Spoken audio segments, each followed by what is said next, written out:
Have you heard of the Neji is right? I don't know whether to call it a movement or like an ideology or like just like a meme, but like there's the you've never heard the term Neji is right? Oh. Oh, it's basically the idea that basically it's a critique of Naruto as a show. And spoiler, I adhere to I'm in the Neji is right camp. I think it's quite hard to not be in the I think it's possible to be in the Neji is right camp and still like the show, right? But basically, it's remember when Naruto fought Neji, right, in the Chunin exam? Mm-hmm. And a big part of Neji's whole thing is that he believed that you can only be a genius if you're born great. If you're born with the right bloodline, you know, you can work as hard as you want, but if you're not chosen, if you're not born into greatness, you will never be great, right? And then Naruto's whole thing was like, no, you can work hard and become great, and I'm going to prove it to you, right? That was the battle between them wasn't just a physical fight, but it was also a philosophical fight too. So Neji's whole thing is you got to be born great. Naruto's whole thing is you got to work hard, right? But fast forward now, it turns out that Naruto ends up being, okay, number 1, fourth Hokage's son. Number 2, Jinchuriki. Number 3, Uzumaki clan, the Uzumaki clan turns out to be like super powerful. And then on top of that, the cherry on top is that he ends up being like the incarnation of Ashura, who is like the original ninja before ninjadom even started. And so people say the Neji is right thing to basically say Neji was right. Even back then in the Chunin exam, Neji's whole point was you need to be born into greatness.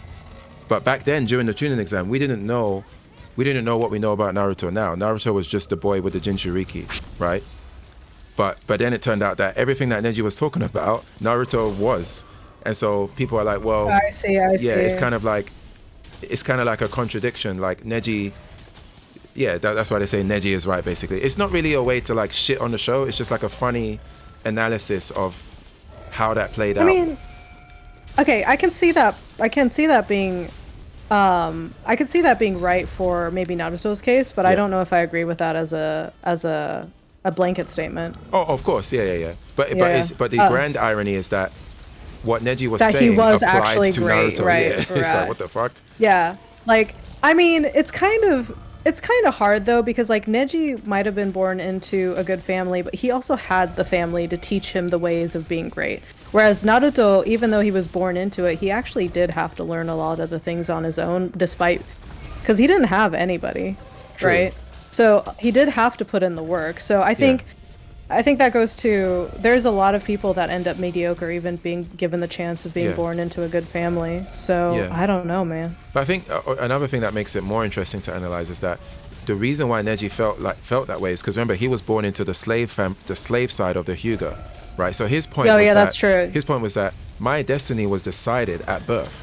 In fact, not even just that, but wasn't it the case that his dad is the twin, like what I think it was a younger brother or something, right? And the younger brother gave himself up or something because he was the slave family. But like had that not been the case, basically Neji would have been in Hinata's shoes and he wouldn't have been in the slave family. So his whole thing was not only does your bloodline determine your talent, but it also determines your overall destiny. And that's why it makes it look even crazier that Naruto's destiny is like so special, you know? It's just a very interesting thing. Yeah, I don't know. Because I think Naruto, remember, I didn't even mention Naruto's like the boy spoken of in legend. The whole thing with Jiraiya's, the story about the what was it? Wasn't Jiraiya writing a book about like some kind of legendary ninja that would save the world, and then that person is basically Naruto or something? You know, basically main character stuff. He was basically the Harry Potter of of that universe. Yeah. Yeah. I don't know. Yeah, I don't know. I think it was column A, column B thing, because like despite Neji being born in the slave family, like he was still taught a lot of that, and Naruto still had to go out. Like, I don't know. Mm-hmm. Yeah, I mean, I can see that. Yeah. Where people say it, but I don't know. I can't take away the work Naruto put in. It doesn't make the Naruto a bad show or the character shitty. But it does make it.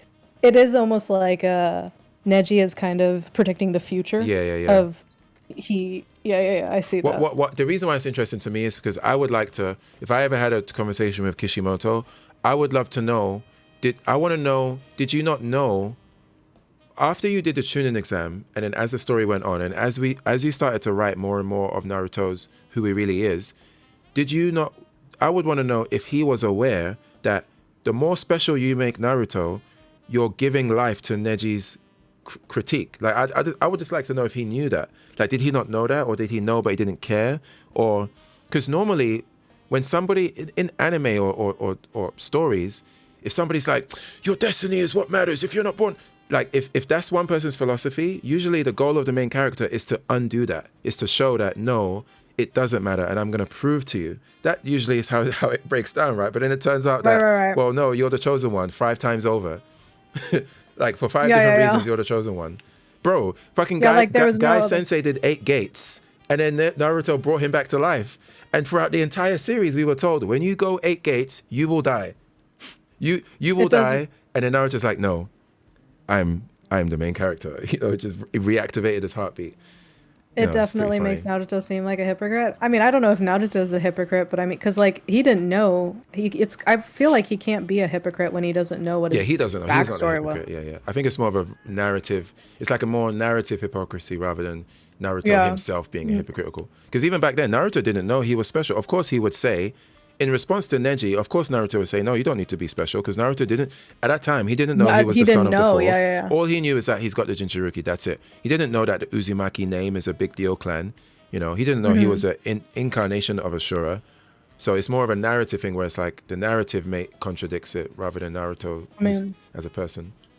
Yeah, I mean, I think, because that's the first thought I thought of too when Charlie mentioned it, was Rock Lee, because I was like, well, Rock Lee worked his ass off to be, but I think the argument is in specific to Naruto. It's not saying that nobody can be good or great with hard work, but in Naruto's case, it was more of it ended up being more true than not. But man, I still don't know, because Naruto didn't know. Yeah, he didn't know. You know, he was never molded. But I mean,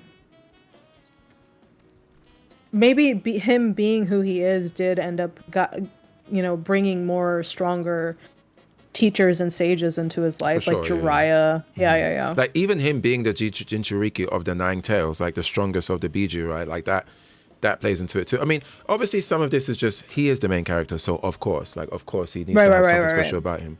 But I think it's kind of like with Bleach as well. Like, I think Naruto is a bit more egregious, but Bleach, Ichigo ended up being everything.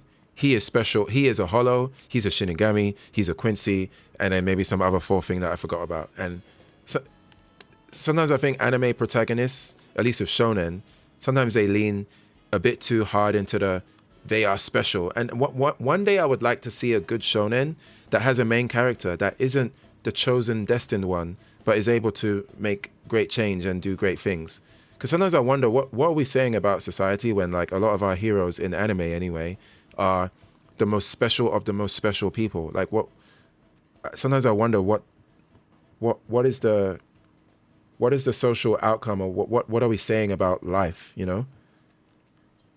Oh yeah, that's kind of interesting, because for me, like, I've always looked at Naruto and like Ichigo and even Luffy as underdogs. Like, they might have had special lineages to a certain extent, but the things that they had to go through still kind of made them underdogs in my eyes. So I've always seen them as underdogs. Right. But I mean, I think if you really take a critical look back at their history, I can see why people would definitely see it as like, well, I mean, these guys were always special. Like, they were never not special. Yeah. And I don't think it's a bad thing. It's fun to see play out. Like, and to some extent, shonen is power fantasy, right? Like, that's part of the genre, and part of the power fantasy is having a main character who's powerful, and we need to create a reason how they became so powerful. Sometimes I just wonder why. It would be nice to see a main character shonen protagonist that isn't the chosen one in 3 different ways, you know, just for a change. Yeah. I think because the shows go on for so long, they just start adding a bunch of shit. yeah, that's true, yeah.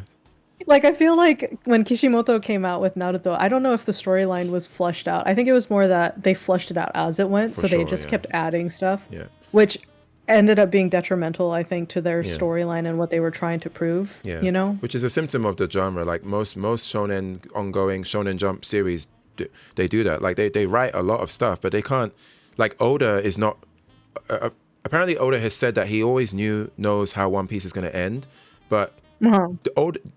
Oda is not writing from chapter 1 and he knows every story beat to the end. Like there's going to be some points where you're making it up as you go, or you're doing like one arc at a time, you know, and you just kind of piece things together. Like a lot of these stories play out like kind of not retroactively, like just as they go, you know. They're writing as they go a lot of the time.